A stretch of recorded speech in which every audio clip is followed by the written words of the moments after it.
In Judaism, we see the 72 names of God. In ancient Egyptian, Osiris was dismembered into 72 pieces by God's lords of the underworld until he was reassembled. In Hinduism, there's a famous battle between 72 jinns in the Quran. There's 72 mentioned all the time. Most famously that I had ever heard was there's 72 virgins waiting for martyrs who died for the cause. In Buddhism, the largest Buddhist temple in the world has 72 of these bell-like structures outside of it called stupas.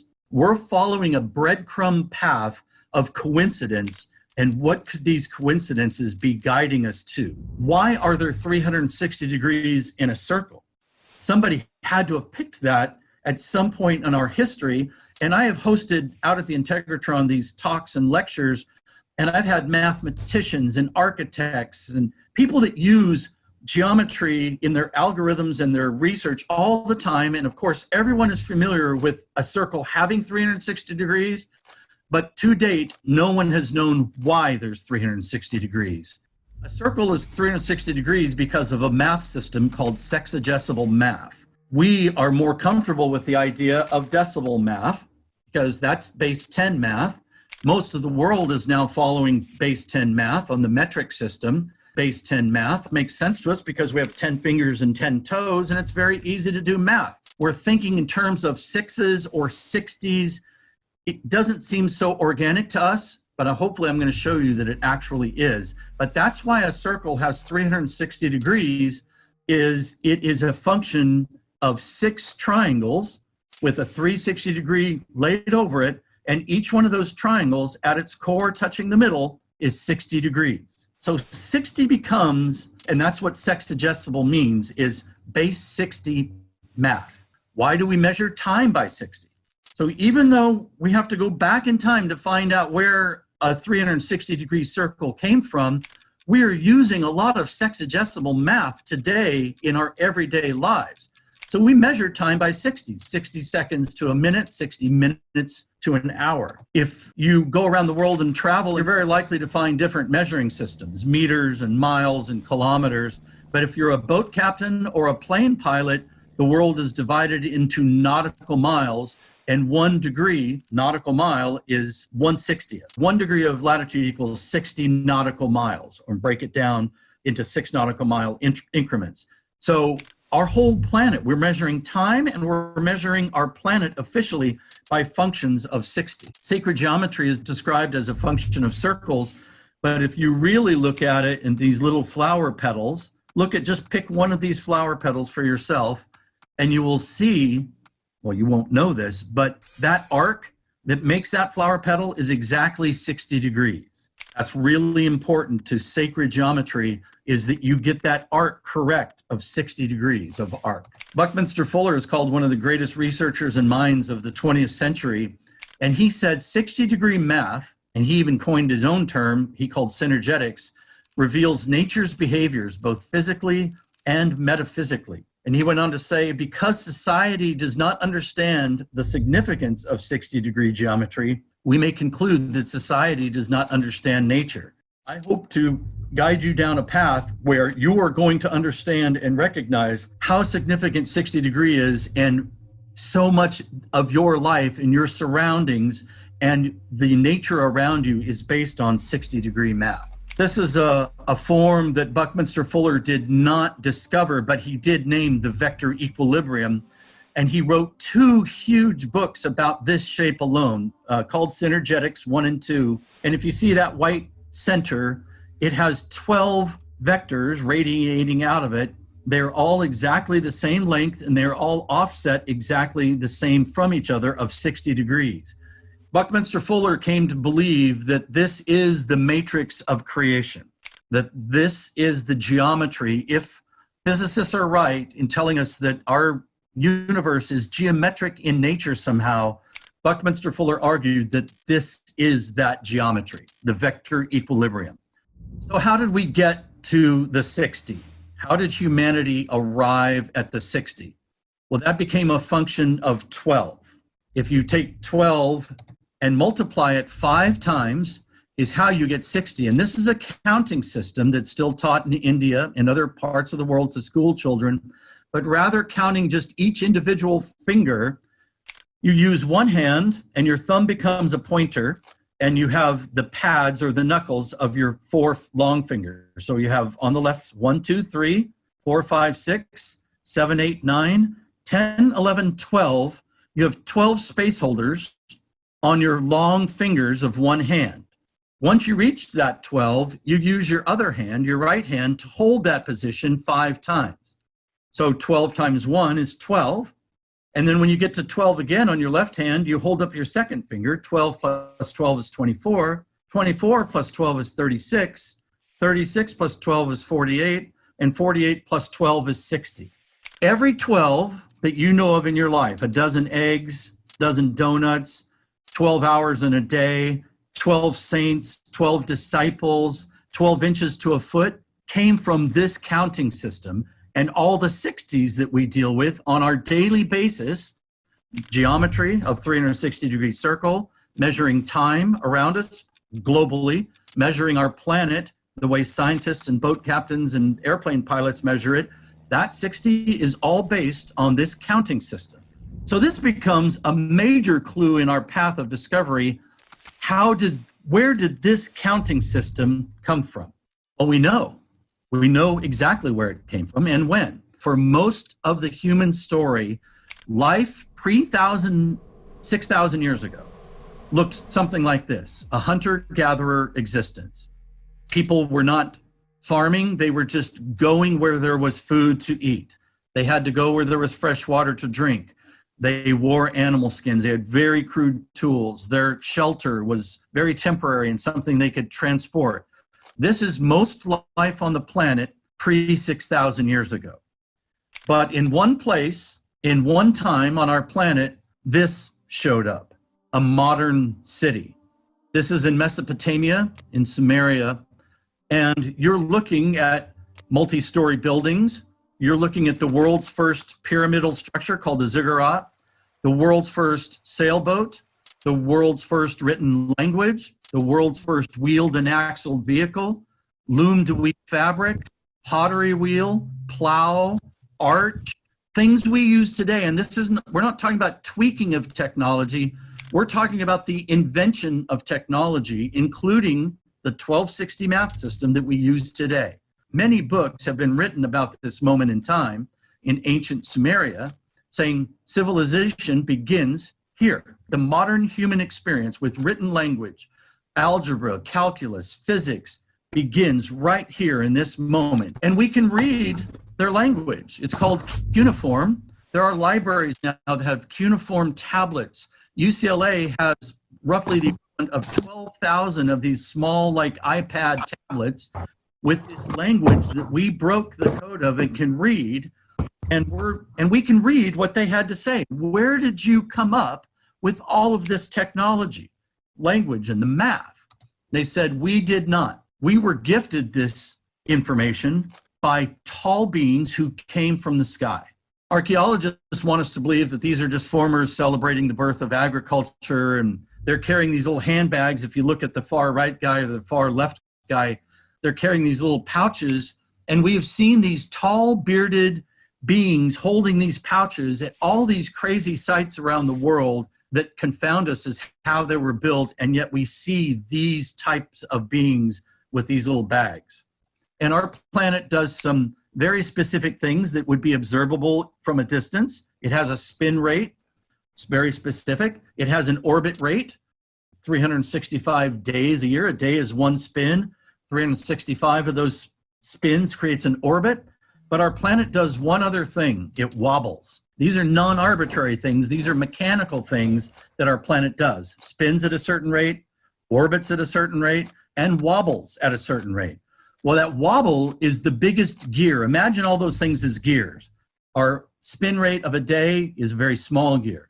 Our orbit circling around the sun is a larger gear. But the largest gear on our planet that it does is this wobble. It takes 25,920 years to complete one full wobble. And imagine like a top that is beginning to slow down, and instead of being perfectly straight up and down, it starts to wobble a bit. Now, this wobble is what created a thing called the precession of the equinox, and it's how we get our astrological ages.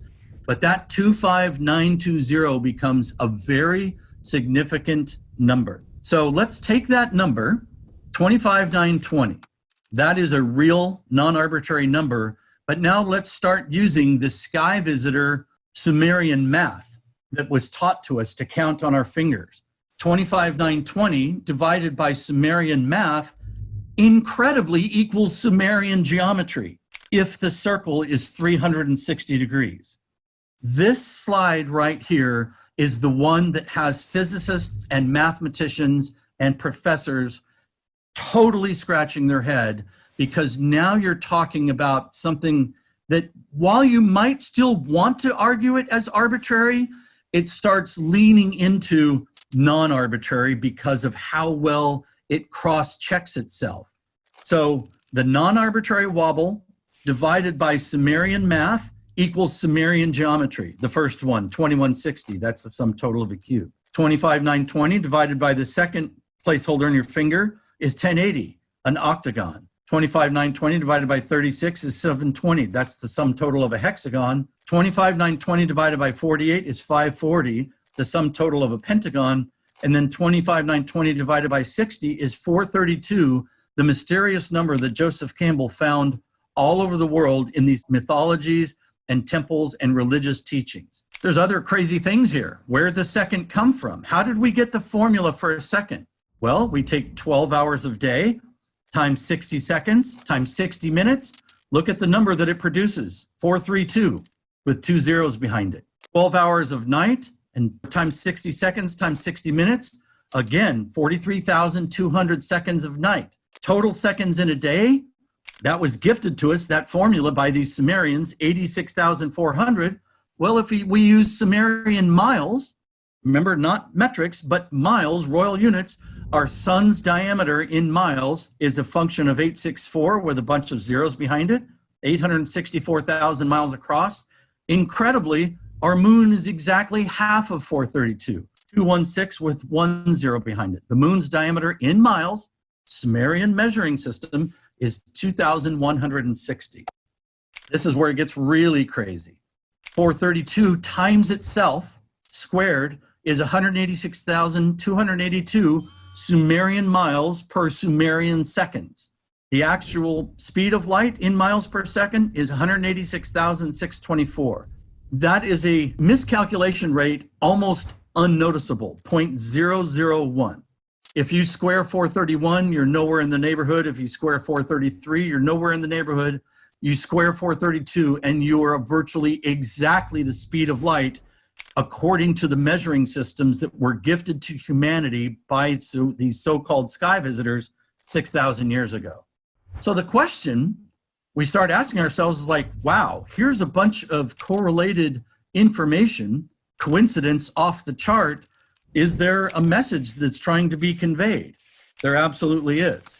We live in a harmonic universe. If geometry is the backbone of this energetic structure of our universe, and as we have found, the geometry reveals harmonics, then if we live in a geometric universe, we also live in a harmonic universe.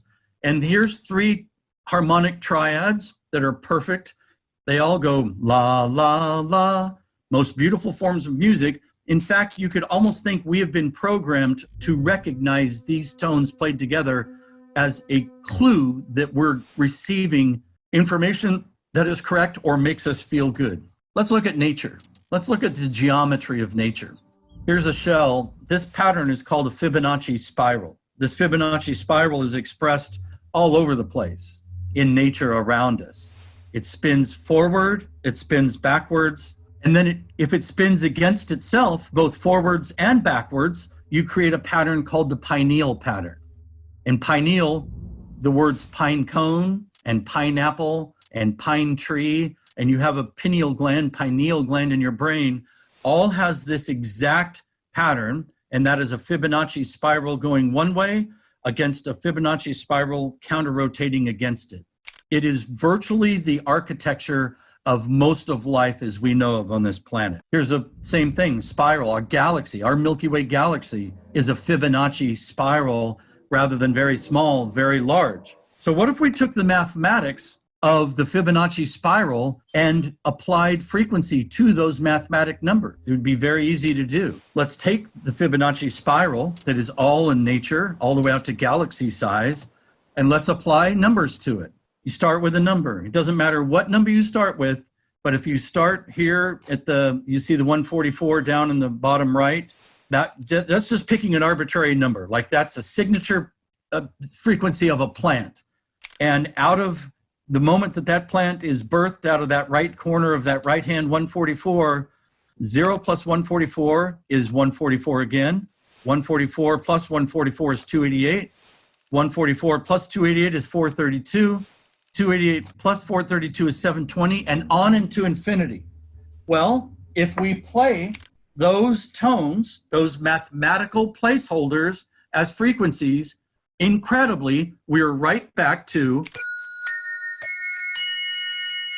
numerically perfect harmonics. So now we're really on the path of some incredible discovery about the essence. And is there a reason to believe there is a harmonic essence to life on our planet?